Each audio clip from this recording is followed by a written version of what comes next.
Ndak wonge krungu. Masa? Didol wae ya, Bus. Didol jengkulmu ora.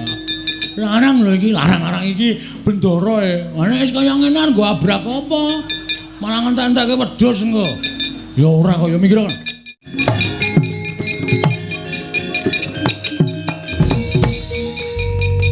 Bagong eneng apa? Eneng apa Bagong piye kahananing peperangan? Wis niki kurang-kurang bedane sampean kelangan bapak. Loh. Kelangan bapak piye? Bapakku wis ora ana suwe. Kanjeng Rama Basudewa wis seda suwe. Wah, wis. Pahit iki. Sampeyan paham mboten maksud kula, sampeyan mboten kelangan bapak sampeyan. Ning kelangan bapak kula. Bapak Semar mesti iso diboyong kali Begawan Durna. Lho, sebabe Dara Werkudara ical. Lho, Werkudara ilang. Nggih. Dara Janaka ilang. Lho, Janaka barang ilang. Heeh. Terus sing terakhir Prabu Puntadewa ilang. Lho, Puntadewa ya ilang. Heeh. Meng bengok-bengok sak. Ora gek temandang aku wae iso nek Werkudara ilang. Janaka ilang. Terus ngapa nang ngono? Mbaya temandang jemangkah kaya biasane kae. Nek dilapori apa-apa terus mana maning jajaran wenehe wong manusane glendeng nang kono. Mana Baladewa? Kok meneng wae ngopo kowe? Ati wis ora ana gunane lek laporan. Nek sampean meneng wae, wah panus maning jajaran. Nah iki mulai iki. Anggres ngarep ngeleti salep lho. Salep apa? Anggres muni panung maning salep jajalanat ngono. Mesti nesu wah, nggugu karepe dhewe. Wah, panus maning jajalan iblis nanate. Jayang Sekti mungsuhe Baladewa legane ngadipat.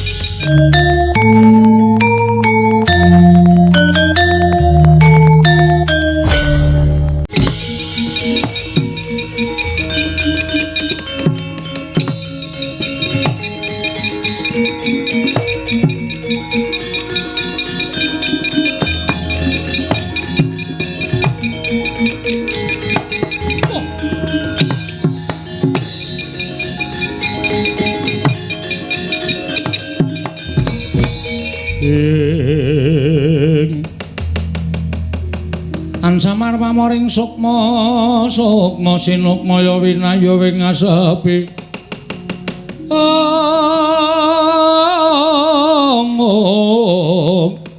sumimen telenging kalbu pambukaning warana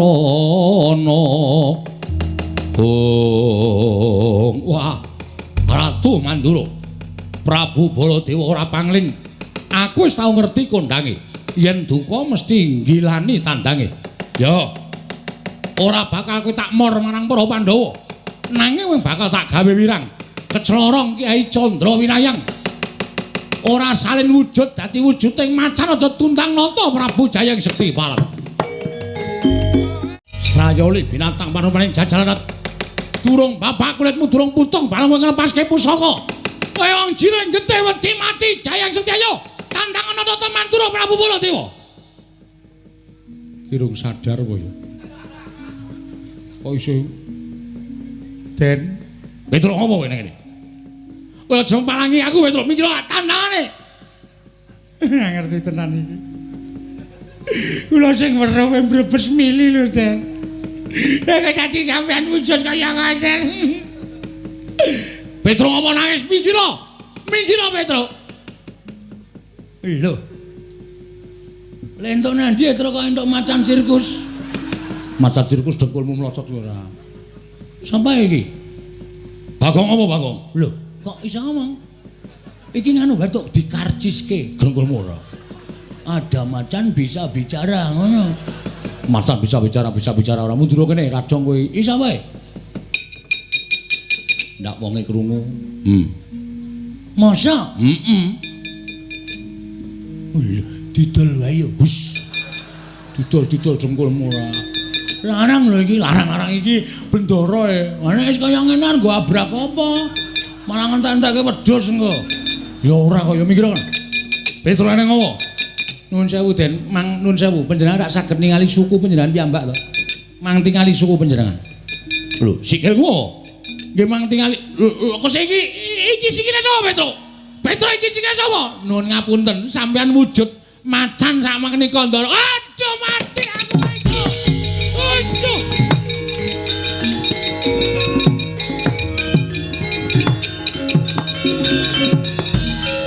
Aduh mati Petro. Lah kok aku iso wujud kaya ngene iki piye? Kula nggih mboten ngerti.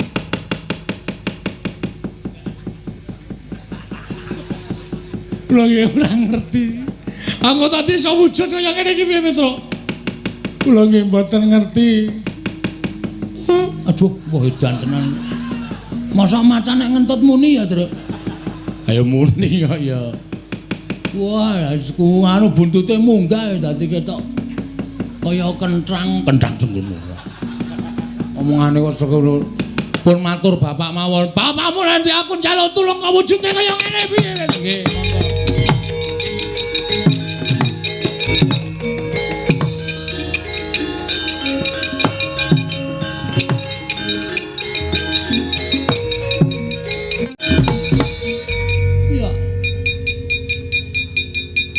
Sopo iki? Takon karo aku, Mas. Iya. Aku Sukini. Sopo? Sukini. Sukini undang-undangane Melda. Melda sopo? Sukini ya ampun Mas iki cilik ning ganteng banget sih Mas. Apa jenengmu, Mas? Aku Setyaki. Setyaki Sektiampuh aki cilik. Ya ampun cilik ning ampuh. Iya. Ora kuat aku mbangane gedene ngempuk. Iya.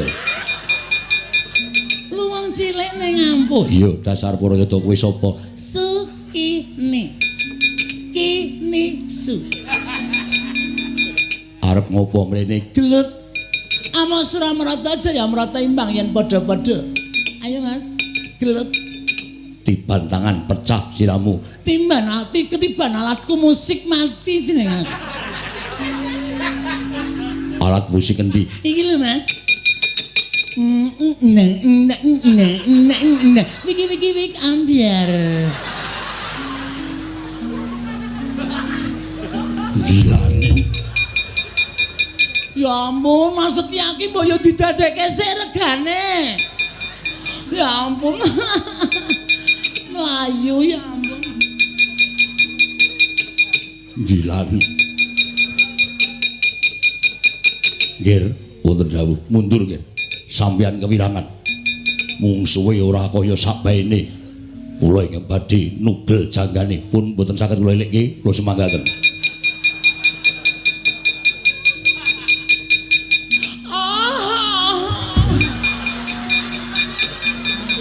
Ya ampun ganteng banget ta iki.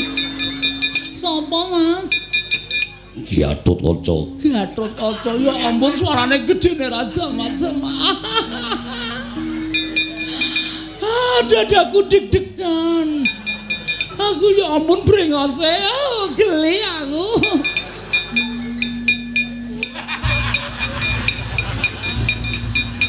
Raden. Raden, jangan gitu dong. Padahal aku wis nafsu banget lho Raden. Raden, ya ampun malah lunga.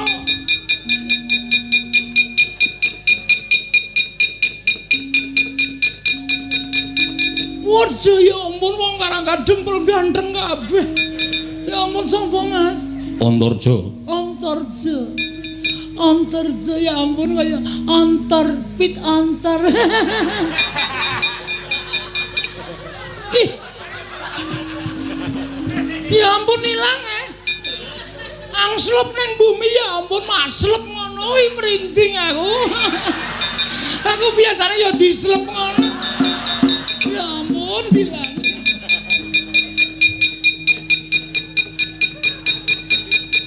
Sapa? Antasena.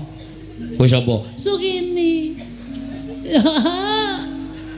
Tak goleki musuh gelem. Gelem ya ampun gelem lho. Sing kuat ya. Ya.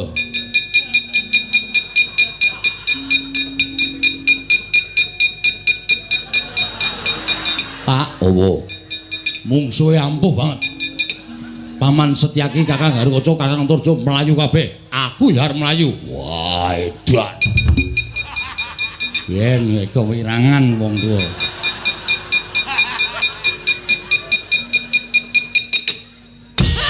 Kadal. Kaget aku. Ya ampun deg-deg blas. Ya ampun.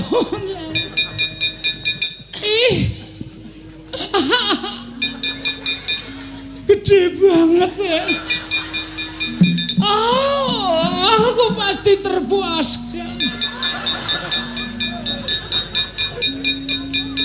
Sopo Mas? Sopo? Iki sapa omong kok menjap-menjep. Wow, Antasena asu.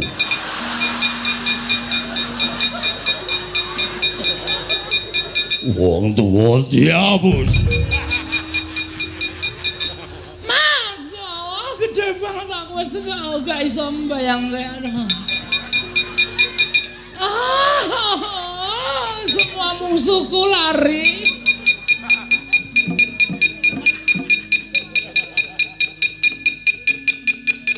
Piye, Pak?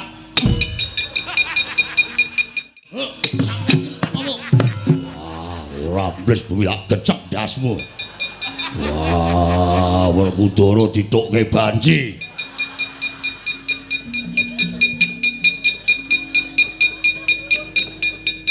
Cuk. Bayar durung kowe? Bayar cengelmu. Lho wangi rene. Piye ya? Tono wae yo, wong ngreget-ngregeti ora. Aku kanthi kaya ngono wae tak pethone. Aku wae. Ha iya. Aku arep methoke kok kowe muni aku wae iki mesti punya maksud kowe. Mana? Mbane ra entuk sasaran terus. Nekat tenan. Aja lu Gong ora ngelek-eleki ora.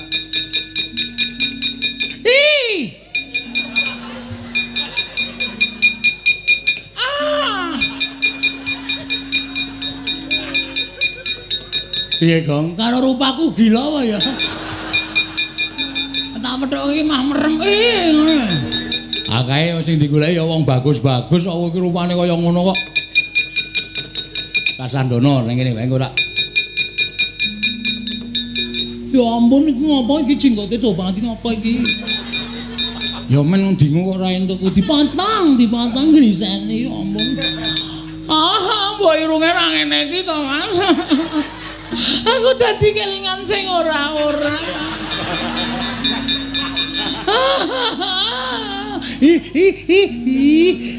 Gemes aku.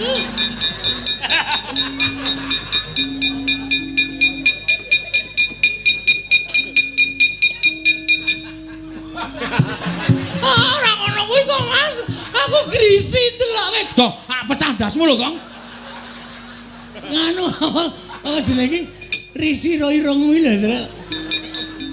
Wis esuk diomoti pucuke iki drek. Awas ora mrata jamrata pengen padha kok Iki ora dijabuti. Wah, brengos kok anu jenggot kok dijabuti ora. Bali ora kowe? ora bakal bali. Isih nyamene kok kon bali ya ampun isih ana wektu 2 jam. Aku ki nek kukut jam 3. Angger jam 3 ora ana pelanggan kae, sepatuku terus tak umbelke.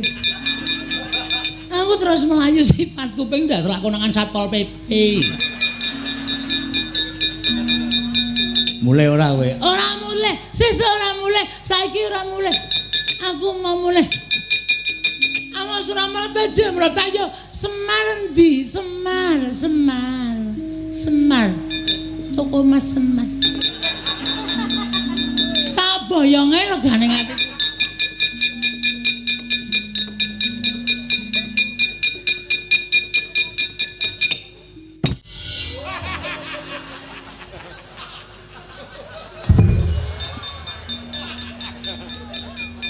Ya ampun iki mati barang isin jengat e runge.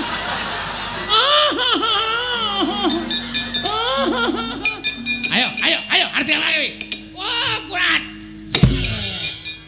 Modar ora. Petruk ki ya senengane ora. Gareng iki mripate ora mak celeng ning ndas ora. Marai maksiat ngene iki.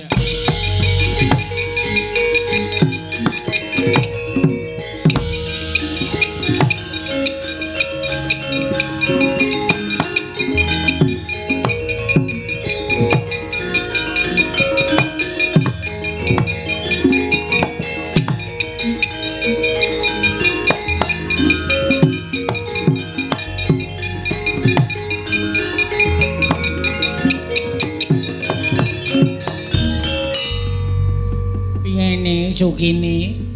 Mbah. Kok sajake kagel. Mbah. Alah sasaturan. Alah to kowe kalah. Ora tau lho, Mbah. Jangan iki kula niku ora tau, Mbah. Sia-sia uripku, Mbah.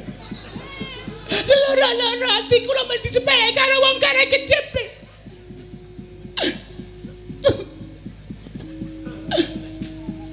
Kana adus kana.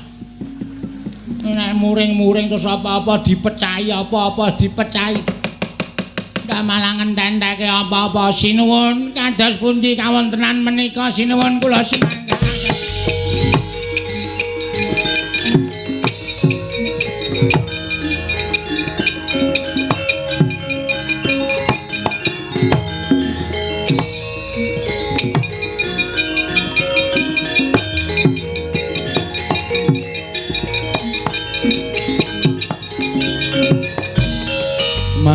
Anggro sesumbar lendo bumi kuncing kumaluduk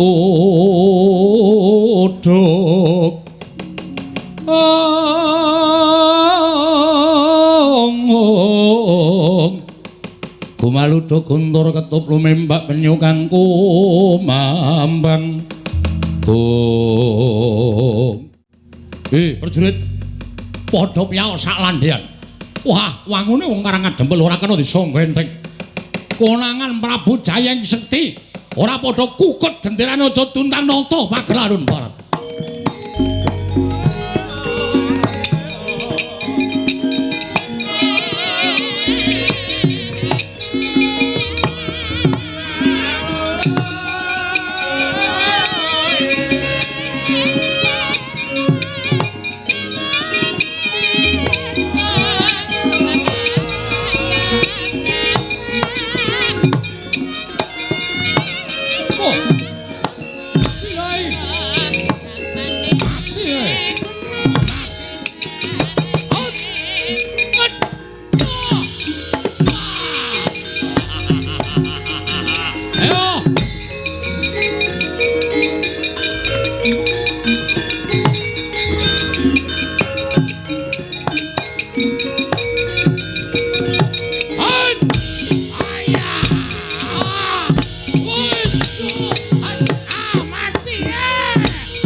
Wonten dawuh Den. Anak-anakku do bubar. Gatotkaca ndelik nang mega Nurjambles bumi Setyaki mlayu golek papan pendelikan. Eneng apa? Sing maju murite Begawan Durna. Jenenge kula mboten ngerti. Ning ingkang rayi Ndara Setyaki dipun cokot dipun getak kontal. Ndara Garukaca dipun cokot dipun getak kontal. Pripun Den iki nek mboten enten sing kepalangi krijane murite Durna niya. Napa ya kelakon kula kelangan Bapak Trnandara? Wah.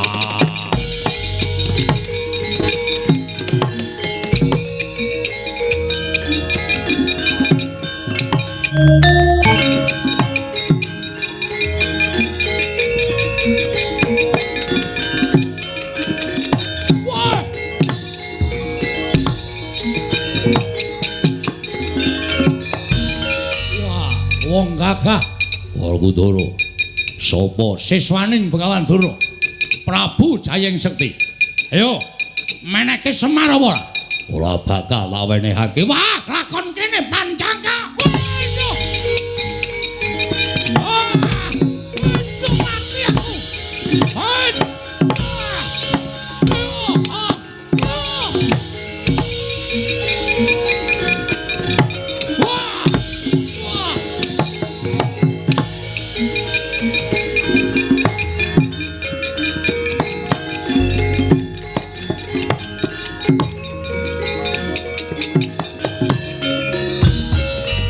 Maning jajaran Sukertaning Bawana wangina karo Prabu Jayeng Sekti. Ora minggat saka arep aku tiban panah Kyai Candra Wirayang. Ya Kyai stop kontak. Ora kakon mati dening aku derajat apa.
Sasat ora ana sing ngimbangi marang kadidayane Raden Werkudara nanging kena pusakaku Kyai Candra Wirayang.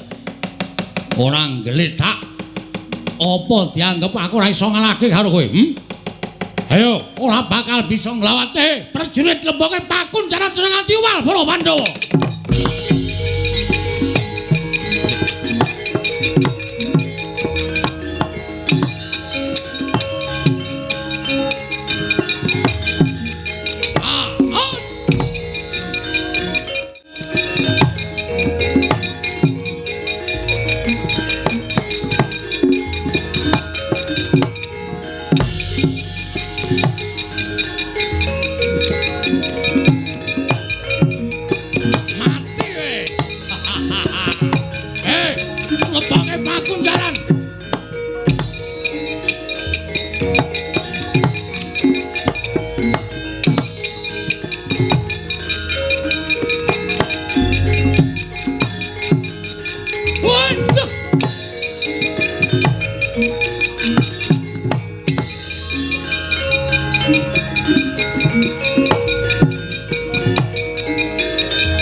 Petruk melayu-melayu eneng apa?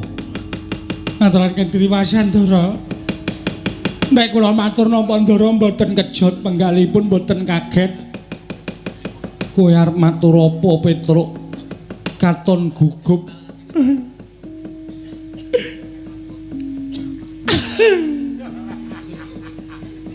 Ngopo kok dadak nangis?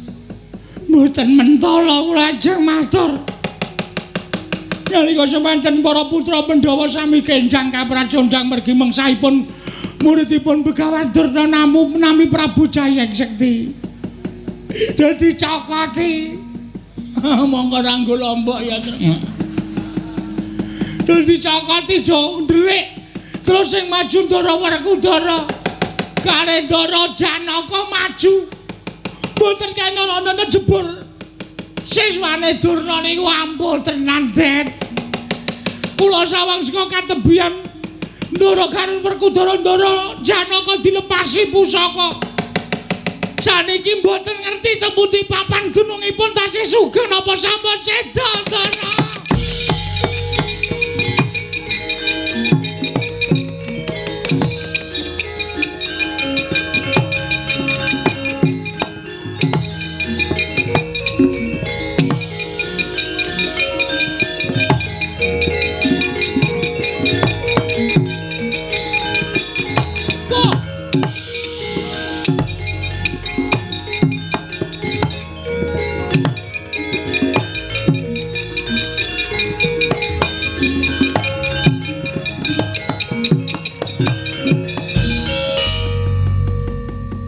Nuwun sewu sinuwun. Sepinten kalpatan kula diagung pangaksami.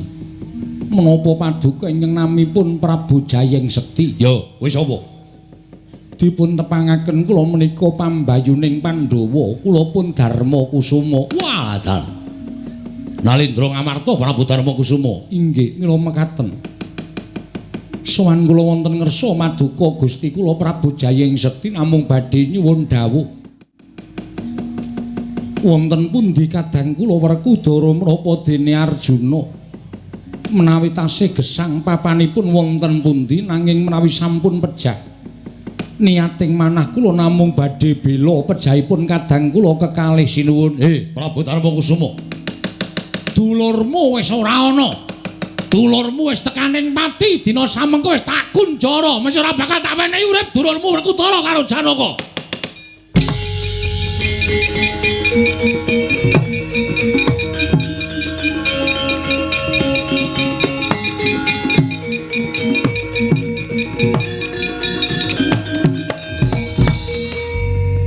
Gusti kula sesemban kula ngaturaken panuwun ingkang tanpa pepindhan dene paduka ingkang sampun saged nyuwargakaken dhateng Arjuna menapa dene Werkudara. Mbok menawi sampun pinesti dhateng purbaning Wang Mahanasa sampun cekap semanten tulisipun kadang kula kekalih anggenipun gesang wonten ing Malam Padang. Malah sak mangke sampun ngantos kadang kula kewala ingkang dipun sampurnakaken mugia keparenging galih kula badhe nderek nyuwun tulung dhateng paduka sinuwun Prabu Jayeng Sekti keparenga amurba masesa dhateng gesang kula.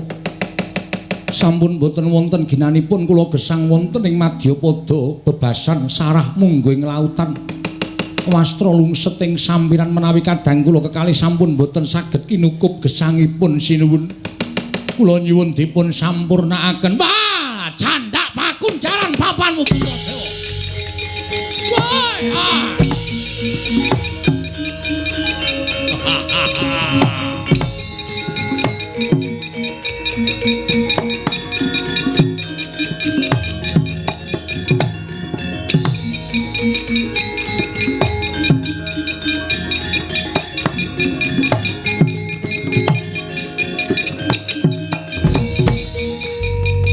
Bagong eneng apa?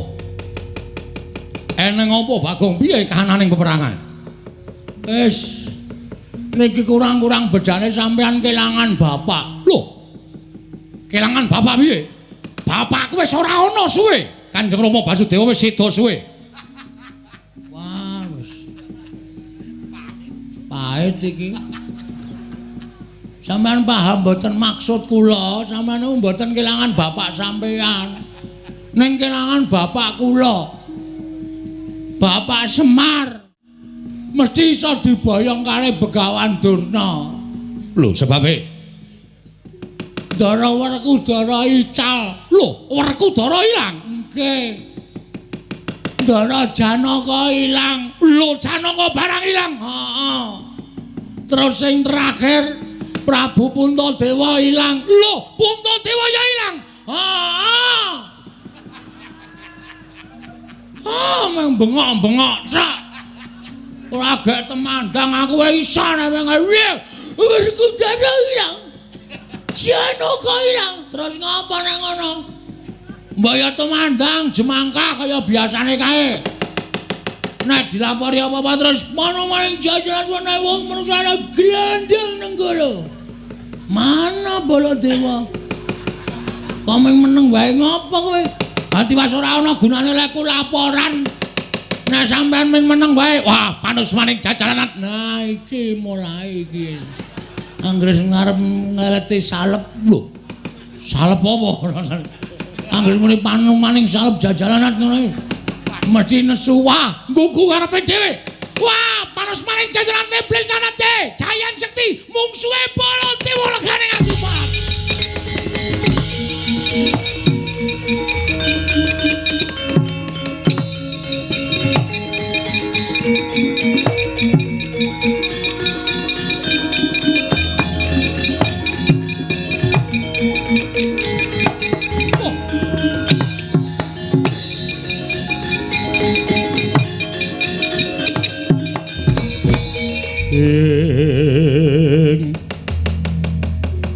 Ansamar pamoring sukma sukma sinukmaya winaya wingasepi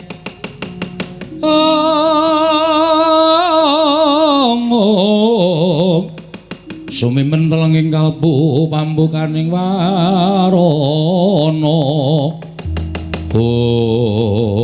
wah Ratu Mandura Prabu Baladewa ora pangling aku wis tau ngerti kondange yen duka mesti nggilani tandange. Ya. Ora bakal kowe tak mor marang para Pandhawa. Nanging bakal tak gawe wirang. Keclorong Kyai Candra Winayang. Ora salin wujud dadi wujuding macan aja tuntang nata Prabu Jayang Sekti Parat.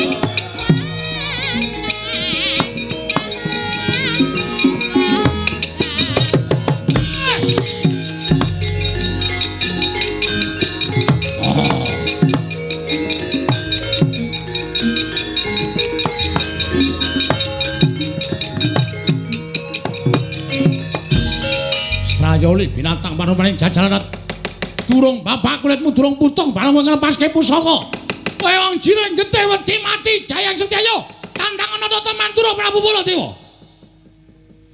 kirung sadar apa ya kok iso Den Petro apa kowe nang kene kowe aja palangi aku Petro mikir tandangane ngerti tenan iki kula sing weruh mbrebes mili lho Den nek dadi sampean wujud kaya ngaten. Petro apa nangis mikira? Mikira Petro. Lho. Lentuk nandi Petro kok entuk macan sirkus. Macan sirkus dengkulmu mlocot ora. Sampai iki. Bagong apa Bagong? Lho, kok iso ngomong? Iki nganu batuk dikarciske dengkulmu ora. Ada macan bisa bicara ngono. Macan bisa bicara ora mundur kene rajong kowe. Isa wae. Ndak wonge krungu. Masa? Didol wae yo, Bus. Didol jengkulmu ora. Larang lho iki, larang iki bendara e. Ana wis kaya ngene nggo abrak apa? Malah ngentek-enteke wedhus engko. Ya ora kaya mikir kan. Petro nang ngopo? Nuwun sewu Den, Mang nuwun sewu panjenengan tak saged ningali suku panjenengan piyambak to. Mang tingali suku panjenengan. Lho, sikilmu. Nggih mang tingali. Kok iki sikile sapa Petro? Petro iki sikile sapa? Nuwun ngapunten, sampeyan wujud macan sak menika ndara. Aduh mati aku itu. Aduh.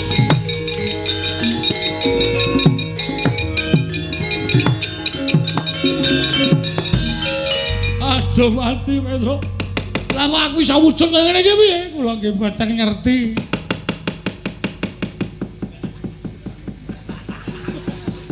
Kula nggih ora ngerti. Aku tadi iso wujud kaya ngene iki piye, Petro? Kula nggih mboten ngerti. Aduh, wah edan tenan. Masa macan nek ngentut muni ya, Tru? Ayo muni kok ya. Wah, aku anu buntute munggah dadi ketok kaya kentrang jengkulmu. Omongan niku pun matur bapak mawon. Bapakmu nanti aku njaluk tulung kawujude kaya ngene piye? Nggih, monggo.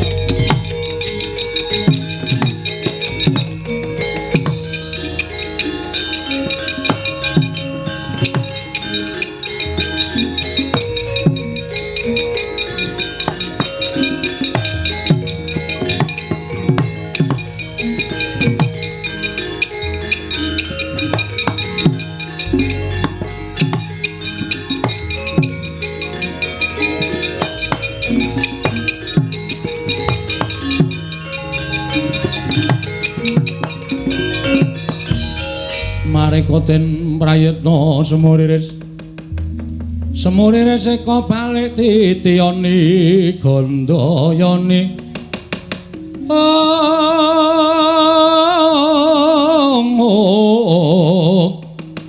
Trisanya purnama sasi gilar-gilaran ing tengah latar Petruk iki sapa? Mangdangu piyambak Pak ora mentala. Macan kowe iki sapa? Gagang Semar aku mati aku Kakang. Lah kok aku dadi wujud kaya ngene iki piye Semar? Lah kok suarane Sinuwun Mandura? Lah nggih. Kenang apa iki mau? Majeng wonten ing pabaratan ing pusakanipun Prabu Jayeng Sekti. Wah, pusakane ampuh banget, Pak. Pandhawa kepikut Ndara Baladewa kena pusaka dadi wujud macan kaya ngeten Semar. Semar aku tulungono Kakang, Semar aku tulungono aja nganti wujud kaya ngene aku ndak ora iso bali ning negara Mandura Semar. Nggih. Pun pancen iki pinesti kudu kaya ngeten pacoban sing ditampa dening Pandhawa. Mboten pacoban sing enteng ning pacoban sing awrat. Ning ewa semanten kudu dilakoni. Aja nganti disingkiri, aja nganti gresula. Nek gresula kalih nyingkiri niku padha karo ora percaya marang panguwasaning Gusti. Yo, Semar. Aku piye apa aku iso bali kaya wingi uni? Saged. Wong sing nyipta utawa sing gawe sampeyan wujud kaya ngeten niku dudu wujuding utawa dudu Gusti. Ning menungsa lumrah. Mula nadyan wujud kaya ngapa? Sampeyan iso disranani, iso disarati. Sarate-sarane piye? Ndara kula Pandhawa ical, Ndara Puntadewa, Ndara Werkudara, Ndara Janaka. Ya. Mang goleki. Mang bundeli emek omongane Semar. Nek sampeyan iso ngetemu karo Ndara Puntadewa, Werkudara, Janaka sing dipikut mungsuh niku sampeyan iso bali kaya wingi-uni. Nek sampeyan ora iso nemokke, nuwun sewu ya sak lawase kaya ngeten niku. Aduh, mati aku Petruk piye Petruk? Angge digoleki mboten usah bingung. Sampeyan bingung malah mangke ora ketemu malah dadi macan selawase. Ora coba Mandura kumplang. Iya, nggih pun di nganu lakoni mawon. Nggih Ndara dilakoni mawon. Sampeyan mang goleki pakunjarane Ndara-ndara kula Pandhawa. Kula kanteni anak kula Gareng, Bagong kalih Petruk. Petruk kowe ngentutno macan. Waduh. Ae sing ora mlebu warung ya terus. Macan mlebu warung ya bubar ora karu-karuan. Nah aku malah cocok wong bakule barang mlayu dadi gratis. Wah kuwi ngeyel nek wis niatmu pancen ndoglas kok Gong. Ayo semen. Ndoglas iki bahasane biyen lho kuwi ya. Ora apa-apa waton doradong kowe ora masalah. Ayo. Pun ngoten mawon, yen ngono aku njaluk pamit nggih sing ati-ati. Lah kowe piye Semar? Pun kula urusane awak kula dhewe. Kula wis tuwa ora usah dikuwatirke upama kula niku mati ya wis sak trepe wong nyatane kula wis tuwa. Ya aja mati, Pak. Wis to. Rasa kuwatir karo bapakmu, Pak ampun pejah lho, Pak ampun seda lho. Nala Gareng rasa kuwatir. Ya nek mati omong tangga teparo, Pak, kok nancepke men urip meneh. Nancepke apa? Stop kontak. Lho padahal Semar iki suka ces-cesan lho piye? Kok nancepe ora pun rika mangkat. Yo, Semar aku njaluk pamit nggih, sing ati-ati ampun kados lari alit, Ndara.